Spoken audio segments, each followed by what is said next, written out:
எவ்வளோ தம்பி மூட்டைக்கு? என்ன போன வருஷம் 35 ரூபா வசூல் பண்ணீங்க, இந்த வருஷம் 40 ரூபா?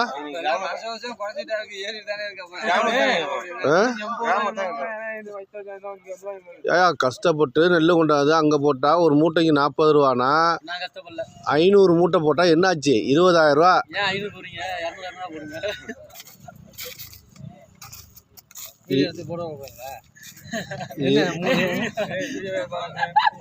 கார்த்தி தானே நல்லா தர்றான்.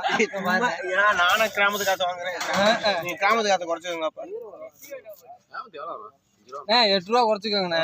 கிராமம் என்ன சும்மா தானே. உங்களுக்கு எவ்வளோப்பா? எங்களுக்கு 16 ரூபா. 16 ரூபா. 16 ரூபா போச்சுன்னா மீதி 24 ரூபா இருக்கு. கிராமத்துக்கு எவ்வளோதான்? பிசிக்கு? பிசிக்கு 16 ரூபா 15 ரூபா. அவங்க சரியா இருக்கும். பேசிக்கிற ராலி வளவா டைவருக்கு பணி. இப்ப அரசாங்கம் வந்து தர்ற பணம் அது உங்களுக்கு தராங்களா?